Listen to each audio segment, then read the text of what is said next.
Welcome to only IAS. स्वागत है आप सभी लोगों का एडिटोरियल डिस्कशन में। आज है 9 सितंबर 2023।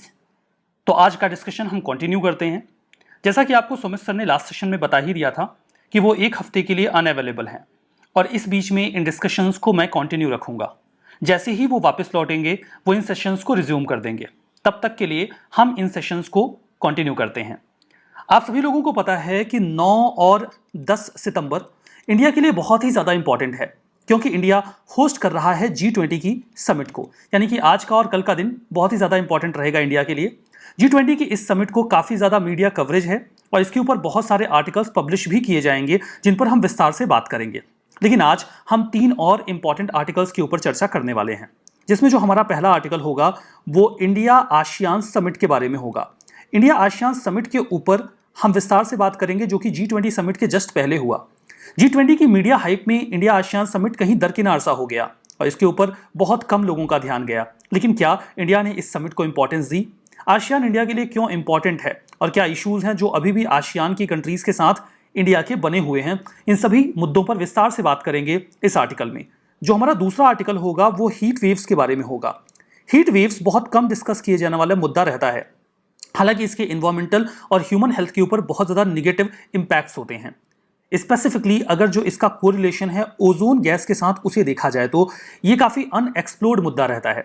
लेकिन हम इस पर विस्तार से बात करेंगे, देखेंगे कि इसमें क्या नई बातें हैं जो समझने वाली हैं। जो हमारा तीसरा आर्टिकल होगा that will be associated with the फिनटेक्स। फिनटेक्स आज हमारी डेली लाइफ का हिस्सा बन चुके हैं। हम सभी इसका इस्तेमाल हर दिन करते हैं, लेकिन इससे एसोसिएटेड कुछ अनएथिकल प्रैक्टिसेस हैं जो हमें हर दिन परेशान करती हैं। आरबीआई का ये मानना है कि सेल्फ रेगुलेटरी ऑर्गेनाइजेशंस फिनटेक्स की इन प्रॉब्लम्स को रिजॉल्व कर सकते हैं। क्या है ये एसआरओज और कैसे ये फिनटेक्स को बेहतर बना सकते हैं, इन सभी बातों के ऊपर हम इस आर्टिकल में चर्चा करेंगे। तो चलिए शुरुआत करते हैं। हमारा first article 20th ASEAN India summit के बारे में है। आप इस इशू को जीएस पेपर 2 के इस टॉपिक के साथ कनेक्ट कर सकते हैं। 20th आसियान इंडिया समिट को अभी हाल ही में ऑर्गेनाइज करवाया गया इंडोनेशिया के द्वारा 6 और 7 सितंबर को। आसियान इंडिया समिट के पैरेलल ही ईस्ट एशिया समिट को भी ऑर्गेनाइज करवाया गया। इसके पहले कि हम कुछ भी और समझें, मैं आपको ईस्ट एशिया समिट के बारे में बताना चाहता हूं। ईस्ट एशिया समिट की शुरुआत 2005 में होती है। ये एक लीडर लेड फोरम है इंडो पैसिफिक रीजन में, जहां पर आसियान के देश 8 और देशों के साथ मिलकर पॉलिटिकल, सिक्योरिटी और इकोनॉमिक इश्यूज के ऊपर बातचीत करते हैं। ईस्ट एशिया ग्रुपिंग को पहली बार 1991 में मलेशिया के प्राइम मिनिस्टर ने प्रपोज किया था। इसकी जो पहली समिट थी वो 14 दिसंबर 2005 को मलेशिया के कुआलालंपुर में ही हुई थी। अगर हम ईस्ट एशिया समिट के मेंबर्स की बात करें तो इसमें आसियान के अलावा 8 और देश हैं, तो टोटल कंट्रीज हो जाती हैं 18। मतलब आसियान के 10 देश जो हैं Brunei, Cambodia, Indonesia, Laos, Malaysia, Myanmar, Philippines, Singapore, Thailand और वियतनाम। इसके साथ ही साथ 8 और देश जैसे कि Australia, China, India, Japan, New Zealand, south Korea, Russia और यूनाइटेड स्टेट्स। अब यहां पर अगर आप ध्यान दो तो ईस्ट एशिया ग्रुपिंग का पार्ट इंडिया भी है और यूएसए भी है, यानी कि दोनों के लिए ही ईस्ट एशिया समिट इंपॉर्टेंट है। और इंडिया का आसियान के साथ जो रिलेशन है वो तो अलग से ही इंपॉर्टेंट है। अब आप यहां पर एक इक्वेशन को समझिए कि एक ओर है ASEAN. ASEAN east Asia summit को होस्ट कर रहा है और इसकी डेट थी 6 और 7 सितंबर। दूसरी ओर इंडिया है। इंडिया G20 की समिट को होस्ट कर रहा है जिसकी डेट है 9 और 10 सितंबर। यहां पर बीच में यूएसए है। ध्यान दीजिएगा, यूएसए को दोनों ओर से इनविटेशन था, यानी कि उन्हें ईस्ट एशिया समिट में भी जाना था और उन्हें G20 समिट में भी जाना था। यहां पर यूएसए ने प्रायोरिटी दी इंडिया की G20 समिट को और उन्होंने ईस्ट एशिया समिट में पार्टिसिपेट करने का प्लान ड्रॉप कर दिया, यानी कि बिडेन इंडिया आने का मन बना लेते हैं। 9 और 10 तारीख की इस समिट के लिए उन्होंने 3 दिनों की विजिट प्लान की कि वो 8, 9 और 10 तारीख को इंडिया में रहेंगे। अब मुद्दा यह था कि क्या इंडिया ईस्ट एशिया समिट में जा पाएगा, क्योंकि इंडिया के प्राइम मिनिस्टर खुद बिजी हैं G20 की समिट को होस्ट करने में। लेकिन सरप्राइजिंगली इंडिया ने शिरकत की ईस्ट एशिया समिट में और इंडिया आसियान समिट में। इंडिया के जो प्राइम मिनिस्टर हैं वो इंडोनेशिया में 24 घंटों से भी कम समय के लिए रुके। वो रात को 8 बजे यहां से निकले और अगले दिन शाम को 6:30 बजे वापस आ गए। इससे यह पता चलता है कि आसियान को इंडिया कितनी इंपॉर्टेंस देता है। जबकि इंडिया के खुद के सिर पे G20 की इतनी इंपॉर्टेंट समिट है, इंडिया ने अपने प्राइम मिनिस्टर को ईस्ट एशियन समिट और इंडिया आसियान समिट में भेजा। इससे ये साफ पता चल जाता है कि इस रिलेशनशिप को इंडिया सीरियसली लेता है और इसे आगे बढ़ाना चाहता है। तो ये डायमेंशंस तो आपको समझ में आ गए। इसके बारे में बात वही है कि अभी हमारे प्राइम मिनिस्टर ने 20th आसियान इंडिया समिट में और 18th ईस्ट एशिया समिट में शिरकत की, जो कि इंडोनेशिया के जकार्ता में हुआ। आसियान इंडिया की एनुअल समिट 2002 से हो रही है और हमने पिछले साल यानी कि 2022 में इसकी 30th एनिवर्सरी भी ऑब्जर्व की और उसी समय इंडिया और आसियान के रिलेशनशिप कॉम्प्रिहेंसिव स्ट्रेटेजिक पार्टनरशिप के ऊपर एलिवेट कर दी गई, बढ़ा दी गई। ये बहुत ही इंपॉर्टेंट लेवल होता है डिप्लोमेटिक रिलेशंस का, जो कि देश बहुत कम देशों को दिया करते हैं। इससे साफ पता चलता है कि दोनों रीजन्स के बीच में जो कोऑपरेशन है वो कितना ज्यादा गहरा और अच्छा है। अगर हम 20th आसियान इंडिया समिट के हाइलाइट्स की बात करें तो थीम रही ASEAN matters, epicentre of growth. यहां पे इंडिया ने इंडो पैसिफिक इनिशिएटिव को जोड़ने की कोशिश की आसियान के इंटरेस्ट के साथ और कहा गया कि इंडिया का जो इंडो पैसिफिक ओशंस इनिशिएटिव है, इस इनिशिएटिव को शुरू किया गया है इंडिया के नेशनल मैरीटाइम फाउंडेशन के द्वारा, वो ASEAN outlook on Indo Pacific के साथ बिल्कुल मेल खाता है। मतलब दोनों ही देश चाहते हैं कि जो इंडो पैसिफिक रीजन है वो स्टेबल बना रहे, इसीलिए आसियान और इंडिया को मिलकर काम करना होगा। AITIGA यानी कि ASEAN India trade in goods agreement, जिसे आप आसान भाषा में ASEAN India free trade agreement भी कह सकते हो, इसे हम रिव्यू करने की बातचीत कर रहे हैं क्योंकि आसियान के साथ इंडिया का फ्री ट्रेड एग्रीमेंट तो 2010 से चल रहा है, लेकिन इसे रिव्यू करके इसमें जो भी कंसर्न्स हैं उसे एड्रेस करने की जरूरत है। तो इसके ऊपर भी विस्तार से बातचीत की गई। मैरीटाइम कोऑपरेशन के ऊपर इंडिया और आसियान के मेंबर्स ने प्लेज किया कि हम इंफॉर्मेशन और कैपेसिटी बिल्डिंग को बेहतर करेंगे, मैरीटाइम सेफ्टी और सिक्योरिटी को बढ़ाएंगे, सस्टेनेबल ब्लू इकोनॉमी को बढ़ावा दिया जाएगा, कनेक्टिविटी और इंफ्रास्ट्रक्चर के ऊपर फोकस करेंगे, इनोवेशन और इको टूरिज्म को भी बढ़ाएंगे। इंडिया ने इसी बीच इस बात पर भी जोर दिया कि इंडिया तिमोर लेस्ते में अपनी एम्बेसी खोलेगा। तिमोर लेस्ते आसियान का एक ऑब्जर्वर स्टेट है। तिमोर लेस्ते तिमोर आइलैंड के ऊपर लोकेटेड एक कंट्री है जिसके आधे हिस्से पर तो इंडोनेशिया है और आधे हिस्से पर एक दूसरा देश है जिसका नाम तिमोर लेस्ते है। तिमोर लेस्ते की कैपिटल दिल्ली है। दिल्ली हमारी कैपिटल है, उनकी कैपिटल दिल्ली है। ये क्रिश्चियन मेजॉरिटी कंट्री है। इंडिया के साथ अगर तिमोर लेस्ते के रिलेशंस बढ़िया होते हैं तो ये इंडिया के आसियान के साथ रिलेशंस को भी बेटर करेगा। यहां पर इंडिया के प्राइम मिनिस्टर ने एक 12 पॉइंट प्रपोजल भी रखा। ये 12 पॉइंट कौन से हैं? पहला है multi modal connectivity and economic corridor, जो साउथ ईस्ट एशिया को इंडिया, वेस्ट एशिया और यूरोप से जोड़ेगा। दूसरा, डिजिटल ट्रांसफॉर्मेशन। इंडिया हेल्प करना चाहता है डिजिटल पब्लिक इंफ्रास्ट्रक्चर के फील्ड में आसियान की कंट्रीज को। हम डिजिटल फ्यूचर फंड की भी बात करके आए हैं। इसका मतलब कि digital transformation, financial connectivity ASEAN के कंट्रीज की बेहतर हो, इसके लिए एक फंड बनाया जाए जो फ्यूचर के ऐसे इनिशिएटिव्स को फंड करे। चौथा है सपोर्ट रिसर्च के लिए। हम ईस्ट एशिया और आसियान के बीच में ये जो पूरा मतलब ASEAN and east Asia ERIA, इसमें जो भी रिसर्च इंस्टीट्यूट्स हैं उनको असिस्ट करेंगे ताकि बढ़िया रिसर्चेस निकल के आए। ग्लोबल साउथ एडवोकेसी का मतलब ये है कि जो ग्लोबल साउथ की कंट्रीज हैं वहां पे मल्टीलैटरल फोरम में उनकी वॉइस एक ही हो। ट्रेडिशनल मेडिसिन सेंटर को WHO ने इंडिया में स्टैब्लिश किया है। इंडिया चाहता है कि आसियान यहां पर आए और कोलैबोरेट करे ट्रेडिशनल मेडिसिन के सेक्टर में। Mission life, lifestyle for environment, मतलब हम अपनी लाइफस्टाइल को ऐसे ऑप्ट करें कि एनवायरनमेंट को कम से कम नुकसान पहुंचाएं। ये एक मास मूवमेंट है जहां पे हम सस्टेनेबल और इको फ्रेंडली फ्यूचर की बात करते हैं। इंडिया ने आसियान को इनवाइट किया कि वो कोलैबोरेट करें मिशन लाइफ के साथ। हमने बात की अफोर्डेबल मेडिसिन के बारे में कि इंडिया अपने एक्सपीरियंस को शेयर करेगा कि कैसे वो क्वालिटी मेडिसिन अपने लोगों को पहुंचा सकते हैं, जैसे इंडिया ने जन औषधि केंद्रों के थ्रू इंडिया में अफोर्डेबल मेडिसिन पहुंचाई हैं। काउंटर टेररिज्म और साइबर सिक्योरिटी के ऊपर भी बातचीत हुई कि हम टेररिज्म, टेरर फाइनेंसिंग और साइबर डिसइंफॉर्मेशन को भी रोक सकते हैं। डिजास्टर रेजिलियंस के ऊपर भी हम आपस में कोलाइड कर सकते हैं और रेजिलिएंट इंफ्रा की ओर काम कर सकते हैं। डिजास्टर मैनेजमेंट में कोऑपरेशन जरूरी है। मैरीटाइम सेफ्टी और सिक्योरिटी के ऊपर भी बातचीत हुई। तो ये 12 ऐसे मुद्दे थे जिसके ऊपर विस्तार से बातचीत की गई। मैरीटाइम सेफ्टी और सिक्योरिटी में इंडिया ने साउथ चाइना सी की बात की। साउथ चाइना सी चाइना की दुखती नस है और इंडिया जब भी मौका मिले यहां पे हाथ रखने से चूकता नहीं है। इंडिया की रिलेशनशिप आसियान के साथ कैसी है? इंडिया और आसियान की रिलेशनशिप बड़ी ही मीठी और बढ़िया सी रिलेशनशिप है। इंडिया की जो एक्ट ईस्ट पॉलिसी है, आसियान हमेशा से उसका सेंटर रहा है। हमने शुरुआत इकोनॉमिक इनिशिएटिव्स के साथ की थी, लेकिन आज हम पॉलिटिकल, स्ट्रेटेजिक और कल्चरल डायमेंशंस में कोलैबोरेट करते हैं। आसियान प्लस 6, आसियान के साथ 6 और देश, 2000 China, Japan, south Korea, New Zealand, Australia plus India. तो इंडिया ईस्ट एशिया ग्रुप का भी पार्ट है, आसियान प्लस 6 का भी पार्ट है। इससे साफ पता चलता है कि इंडिया और आसियान कितने ज्यादा क्लोज हैं। फ्री ट्रेड एग्रीमेंट देखिए 2010 में इंडिया और आसियान के बीच में साइन हो गया था, लेकिन 2002 में अगर आप ट्रेड रिलेशंस देखो तो बायलैटरल ट्रेड इंडिया और आसियान का केवल 9 बिलियन यूएस डॉलर का था, जो 2023 में बढ़ के 150 बिलियन यूएस डॉलर पे पहुंच गया है। 9 से 150, इट्स अ ह्यूज जर्नी जो इंडिया और आसियान ने तय की है।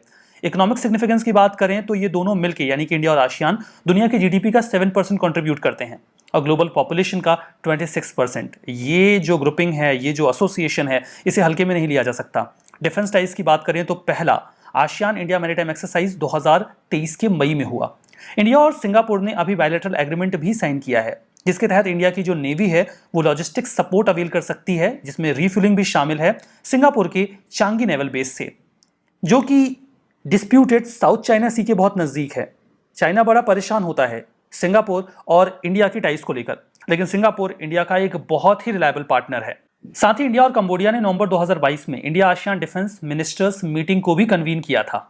इंडिया और आसियान के रिलेशंस यूं तो बड़े चीजी लगते हैं, लेकिन इसमें कई तरीके की दिक्कतें भी हैं। पहला मुद्दा तो स्ट्रेटेजिक कंपटीशन का ही आ जाता है। ये वो मुद्दा है जहां पर यूएस और चाइना भिड़ते रहते हैं। उनके भिड़ने का जो रीजन होता है वो साउथ ईस्ट एशिया होता है। अब यहाँ पे इंडिया बड़ी दुविधा में पड़ जाता है कि वो कैसे बैलेंस करे इन दोनों पावर्स के रिलेशंस को, और जब हम उसे बैलेंस करने की कोशिश करते हैं तो इस रीजन में डिस्टेबिलिटी का खतरा बढ़ने लग जाता है। आसियान के पास बहुत स्ट्रांग लीडर्स भी नहीं है। ज़्यादातर लीडर्स अपने डोमेस्टिक मुद्दों में ही परेशान रहते हैं और वो इस पूरे रीजन को लेकर कोई स्ट्रांग स्टांस नहीं ले पाते। उनके पास कोई सेंट्रल अथॉरिटी नहीं है। जैसे ईयू के पास यूरोपियन सेंट्रल बैंक है, आसियान के पास ऐसा कोई सेंट्रलाइज कस्टोडियन अथॉरिटी नहीं है जो आसियान की इकोनॉमी को संभालता हो। इसमें बड़ी मुश्किल होती है। कनेक्टिविटी का मुद्दा है। जिस तरीके से ईयू आपस में कनेक्टेड है, वैसे आसियान कनेक्टेड नहीं है। India, Myanmar, Thailand trilateral highway और करादान multi modal transit transport project जरूर फंक्शनल होने की कोशिश में लगे हुए हैं, लेकिन फिर भी ये जो पूरा रीजन है ये कनेक्टिविटी के इशू को फेस कर रहा है। टेरिटोरियल डिस्प्यूट साउथ चाइना सी में काफ़ी ज़्यादा ग्रेव है। चाइना धमकाता रहता है और इस वजह से इस पूरे रीजन की सिक्योरिटी बहुत कॉम्प्लेक्स हो गई है। मलेशिया, फिलीपींस और वियतनाम ये डिस्प्यूट करते हैं चाइना के उस मैप को जो अभी हाल ही में उन्होंने रिलीज किया, जहां पे उन्होंने साउथ चाइना सी को ऑलमोस्ट पूरा चाइनीज टेरिटरी का पार्ट दिखा दिया। क्या इंडिया इस तरीके के मैप को सीरियसली लेगा? हमने अखंड भारत का मैप बना रखा है, हम उसे सीरियसली नहीं लेते, तो हम चाइना के मैप को क्या सीरियसली लेंगे? मैप जिसको जो बनाना है वो बना ले। मैप बनाने से रियलिटीज चेंज नहीं होती, ऐसा हमारे फॉरेन मिनिस्टर ने भी कहा। इकोनॉमिक चैलेंजेस की बात करें तो आरसीईपी के ऊपर बातचीत चल रही थी। इंडिया भी निगोशिएशन का पार्ट था, लेकिन 2020 में हमने खुद को पीछे हटा लिया क्योंकि हमें साफ समझ में आ रहा था कि चाइना की डोमिनेंस बढ़ने के साथ इंडिया की डोमेस्टिक इंडस्ट्रीज इससे खतरे में आ जाएंगी। मार्केट काफी फ्रेगमेंटेड है, कोई सिंगल मार्केट नहीं है आसियान का जैसा कि ईयू का है। ट्रेड बैलेंस काफी ज्यादा खराब है। देखिए, अगर आप 2021-22 में देखो तो इंडिया का जो एक्सपोर्ट था वो 42 बिलियन डॉलर से 44 हो गया, 42 से 44 हो गया। लेकिन अगर आप इंपोर्ट देखो तो वो 68 बिलियन डॉलर से 87 बिलियन डॉलर हो गया। तो ये ट्रेड इम्बैलेंस जो है इंडिया आसियान के बीच में वो काफी ज्यादा है। रेसिप्रोकल ट्रेड और इन्वेस्टमेंट बैरियर्स भी हमें यहाँ पे देखने को मिलते हैं। इंडिया का जो कारोटार रूल्स हैं 2020 में जिनको लगाया गया था, इसमें हम इस बात को इंश्योर करते हैं कि जो भी चीज कहीं से हमारे यहाँ आ रही है तो उसका ओरिजिन वहीं पर हो। अगर वो कोई भी ट्रेड कंसेशन हमसे अवेल कर रहे हैं तो इन रूल्स से भी आसियान की कंट्रीज परेशान होती हैं। क्या कर सकते हैं? हमें जल्दी ही India ASEAN free trade agreement को रिव्यू करके इसकी जो प्रॉब्लम्स हैं उनको रिजॉल्व कर लेना होगा। बेसिकली जो बाकी के सेक्टर्स हैं जैसे pharmaceuticals, health, cyber security, financial और मैरीटाइम सिक्योरिटी डोमेन्स, वहां पे हमें अच्छे से बातचीत कर लेनी चाहिए। International solar alliance, coalition for disaster resilient infrastructure, इन सभी जगहों पर हम इंडिया के साथ कोलैबोरेट करके चैलेंजेस को एड्रेस कर सकते हैं। हमें पार्टनरशिप को बढ़ाना होगा। जो कॉम्प्रिहेंसिव स्ट्रेटेजिक पार्टनरशिप हमने 2022 में अवेल की, हमें चाहिए कि हम उसे हर एरिया में एक्सपेंड करें। हमें डिजिटल ट्रांसफॉर्मेशन पर फोकस करना होगा, इसमें इंडिया आसियान को हेल्प कर सकता है। और आसियान स्टडीज़ को भी इंटीग्रेट करना होगा इंडिया के करिकुलम में, ताकि हम ये समझ पाएँ कि आसियान हमारे लिए कितना इंपॉर्टेंट है। इसे प्राइमरी स्कूल के लेवल से हम यूनिवर्सिटी लेवल तक लेकर जा सकते हैं। हायर एजुकेशन में तो ऑफकोर्स आसियान को इंपॉर्टेंस दी जाती है, लेकिन प्राइमरी एजुकेशन और नीचे के लेवल पे आसियान की समझ कम होती है। तो हमें इस चीज को भी बढ़ावा देना होगा। तो ये तो पूरा आर्टिकल रहा इंडिया का आसियान के साथ जो रिलेशन है उसके बारे में। हमारा अगला आर्टिकल हीट वेव्स के बारे में है। Heat waves leading to ozone pollution, ऐसा WMO की एक रिपोर्ट में कहा गया। आप इस मुद्दे को GS पेपर 3 के इस टॉपिक के साथ कनेक्ट कर सकते हो। वैसे ये आर्टिकल केवल ओजोन के बारे में नहीं, हीट वेव्स को अलग अलग डायमेंशन से इस आर्टिकल में कवर किया गया है। हालांकि ओजोन का ये जो डायमेंशन है उसे कवर करना जरूरी है। जो स्ट्रेटोस्फेरिक ओजोन है, जो रेडियो एक्टिव रेज से हमें बचाता है, दैट्स डिफरेंट। हम बात कर रहे हैं ग्राउंड लेवल ओजोन की, जो बहुत निचले स्तर पे एटमॉस्फेयर में पाया जाता है, जिसे हम कंज्यूम कर लेते हैं। और ये एक तरीके की पोल्यूटिंग गैस है जिसके कई तरीके के नेगेटिव इंपैक्ट होते हैं। मैं आपको साफ बता दूं कि किसी भी नेचुरल सोर्स से ओजोन रिलीज नहीं होती, बल्कि ओजोन एक केमिकल रिएक्शन के तहत बनती है। हमारे एटमॉस्फेयर में हीट और सनलाइट की प्रेजेंस में जो नाइट्रोजन के ऑक्साइड्स हैं, वो वोलाटाइल ऑर्गेनिक कंपाउंड्स, जिन्हें आप हाइड्रोकार्बन भी कह सकते हो, उनके साथ रिएक्शन करते हैं और इनके रिएक्शन के रिजल्टेंट बनता है ओजोन, जिसे आप ग्राउंड लेवल ओजोन कहते हो। ग्राउंड लेवल ओजोन एक पोल्यूटिंग गैस है जिसे इनहेल करने से किसी भी ह्यूमन को chest pain, coughing, throat irritation और कंजेशन की प्रॉब्लम हो सकती है। यह ब्रोंकाइटिस और अस्थमा को भी बढ़ावा देता है। लंग्स को सबसे ज्यादा हिट करता है ओजोन। अगर आप ध्यान दें तो हीट वेव्स जितनी ज्यादा चलेंगी, ओजोन का फॉर्मेशन उतना ज्यादा होगा। तो हीट वेव्स का बढ़ना ओजोन के बढ़ने को इंसेंटिवाइज करता है, लेकिन इस मुद्दे को हम अक्सर नजरअंदाज कर देते हैं। और जो ग्राउंड लेवल ओजोन है वो ह्यूमन हेल्थ को बहुत ही बुरी तरीके से प्रभावित करता है। वर्ल्ड मेट्रोलॉजिकल ऑर्गेनाइजेशन ने अभी एक रिपोर्ट को रिलीज किया। टाइटल था 2023 WMO air quality and climate bulletin. इस रिपोर्ट को 7 सितंबर को रिलीज किया गया, जो कि international day for clean air for blue skies भी होता है, जहां पे बताया गया कि हीट वेव्स कैसे डे टू डे लाइफ को हमारे इंपैक्ट कर रहा है। हीट वेव्स और वाइल्ड फायर्स का बहुत ही ज्यादा क्लोज कनेक्शन होता है, ये इसकी कुछ इंपॉर्टेंट हाईलाइट्स में बताया गया। हीट वेव्स जैसे बढ़ती हैं, एटमॉस्फेयर ड्राई होता जाता है। वाइल्ड फायर्स उसकी वजह से काफी तेज हो जाते हैं।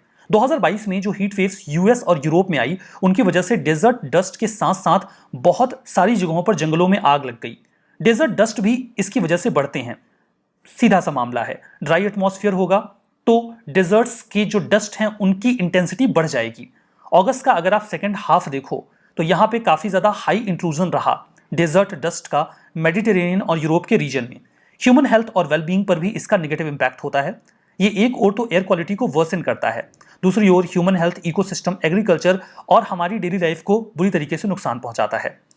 ओजोन लेवल बढ़ाता है ये, और ये डायमेंशन हम कवर कर चुके हैं। पैरेलली देखिए, मरीन हीट वेव्स को अगर आप देखो तो ये हमारे मरीन इकोसिस्टम को डिसरप्ट कर देते हैं। क्लाइमेट चेंज की वजह से जो इंटेंसिटी और अकरेंस है वो बढ़ गया है मरीन हीट वेव्स का। मरीन हीट वेव्स का सीधा सा मामला है कि समंदर का एक हिस्सा बहुत ज्यादा गर्म हो जाता है, और पानी के गर्म होने के साथ साथ उसके कांटेक्ट में जो हवा आती है वो भी गर्म हो जाती है, और वो एक मरीन हीट वेव का रूप ले लेती है।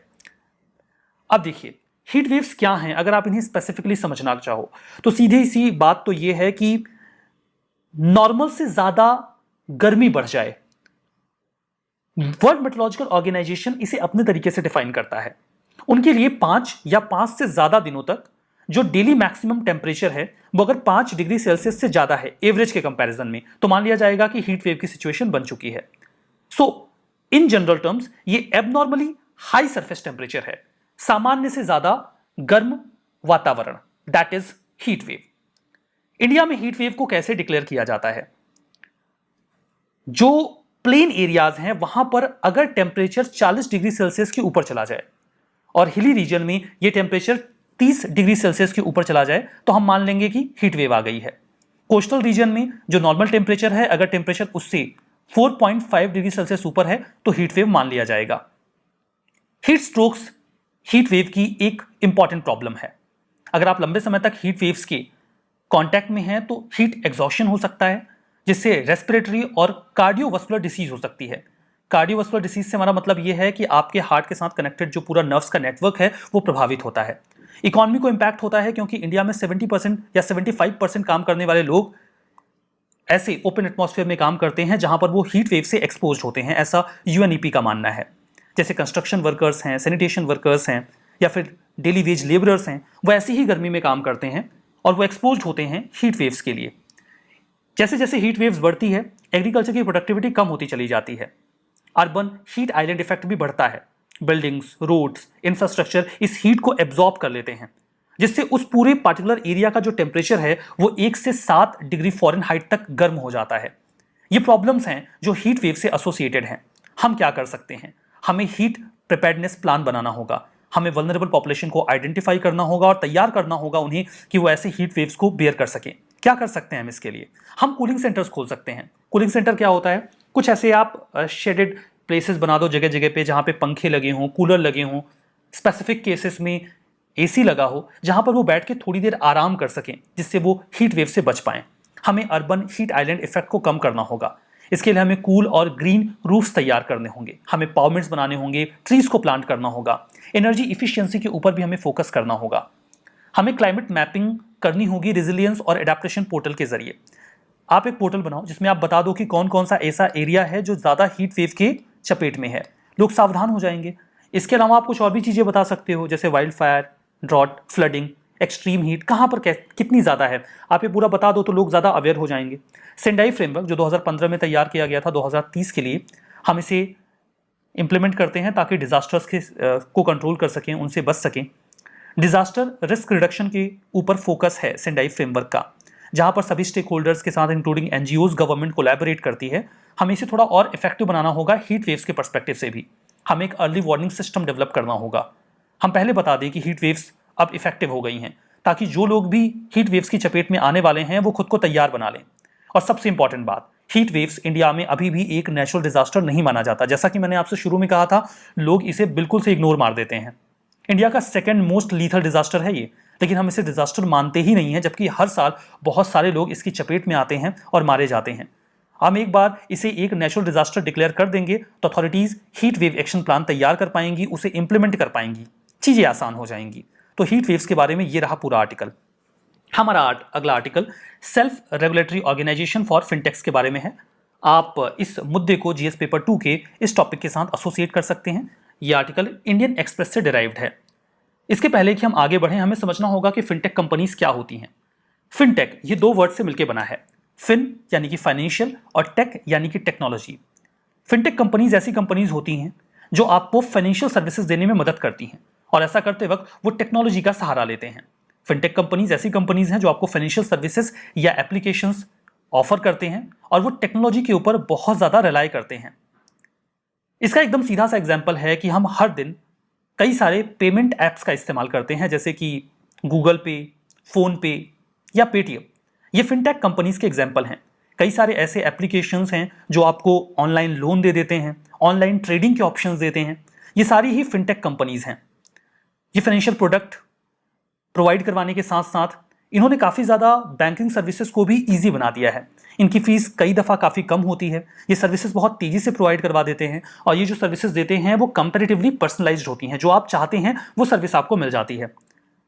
फिनटेक बैंक्स डिजिटल पेमेंट जो प्रोवाइड करवा रहे हैं, ये इसका प्राइम एग्जाम्पल है। लेकिन फिनटेक कंपनीज के आने के साथ साथ इनसे एसोसिएटेड कई तरीके की प्रॉब्लम्स भी जनरेट हो गई, जैसे कि अकाउंट ओपन करना यहाँ पे इतना आसान नहीं।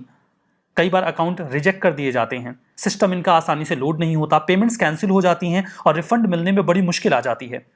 कई बार जो ऐसी कंपनीज हैं, फिनटेक कंपनीज जो आपको लोन वगैरह ऑफर करती हैं, वो मनमाने तरीके से आपसे अनएथिकल फी स्ट्रक्चर रख के उसे चार्ज करने की कोशिश करते हैं। अगर आपके साथ कोई फ्रॉड हो गया इस ऑनलाइन सर्विस को अवेल करने में, तो उसे आसानी से रिजॉल्व कर पाना संभव नहीं हो पाता, और कस्टमर सपोर्ट भी बहुत पुअर होता है। लोग इन फिनटेक कंपनीज से ईजी तो महसूस करते हैं, लेकिन जब वो प्रॉब्लम में फंसते हैं तो उनकी सफरिंग्स भी उतनी ही ज़्यादा बढ़ जाती हैं, और तब उन्हें ऐसा लगता है कि गवर्नमेंट उनकी मदद क्यों नहीं कर रही। जबकि जो फिनटेक कंपनीज हैं वो गवर्नमेंट के रेगुलेशन के एम्बिट से मोर एंड लेस बाहर हैं।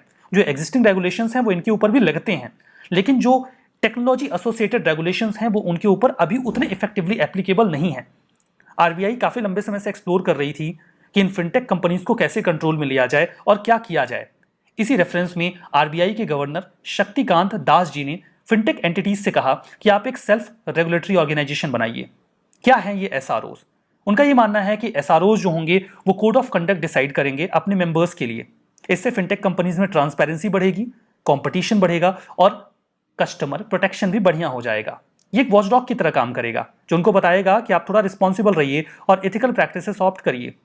ये एक लिंक प्रोवाइड करवाएंगे रेगुलेटर और मार्केट पार्टिसिपेंट्स के बीच में। तो एसआरओ होगा क्या? एसआरओ एक नॉन गवर्नमेंटल ऑर्गेनाइजेशन यानी कि एनजीओ की तरह काम करेगा, जो रूल्स एंड रेगुलेशंस बनाएगा, स्टैंडर्ड्स तैयार करेगा, किसके लिए? इन सभी फिनटेक कंपनीज के लिए। इस प्रकार के एनजीओ का हिस्सा कौन होंगे? इन्हीं कंपनीज के रिप्रेजेंटेटिव, कुछ कस्टमर्स के रिप्रेजेंटेटिव्स जो एथिक्स, इक्वालिटी और प्रोफेशनलिज्म के बेसिस पे काम करेंगे। एसआरओ सभी स्टेक होल्डर्स को इंक्लूड करके बनाएगा। इसके रूल्स एंड रेगुलेशन सभी के ऊपर इक्वली एप्लीकेबल होंगे। ये एक सेल्फ रेगुलेटरी प्रोसेस के ऊपर काम करेगा जो कि इम्पार्शियल मैकेनिज्म को फॉलो करते हुए ऑप्ट किया जाएगा। इससे एक डिसिप्लिन एनवायरमेंट तैयार होगा। पीनल एक्शंस भी इन्वॉल्व होंगे। ये पीनल एक्शन उनके अपने खुद के होंगे, जैसे कि मीडिया के ऊपर सेल्फ रेगुलेशन के नॉर्म्स हैं। पीनल एक्शंस ऑप्ट किए जाते हैं वो मीडिया खुद ही लगाती है। ऐसा ही फिनटेक के लिए भी होगा। जो एसआरओज हैं उनसे हम ये एक्सपेक्ट करते हैं कि एक बार वो एग्जिस्टेंस में आ गए तो भले ही उसमें फिनटेक कंपनीज के ही रिप्रेजेंटेटिव क्यों ना हो, वो नैरो सेल्फ इंटरेस्ट के ऊपर उठेंगे, वर्कर्स, कस्टमर्स और बाकी के पार्टिसिपेंट्स को प्रोटेक्ट करेंगे इस पूरे इकोसिस्टम में, फिनटेक के इकोसिस्टम में।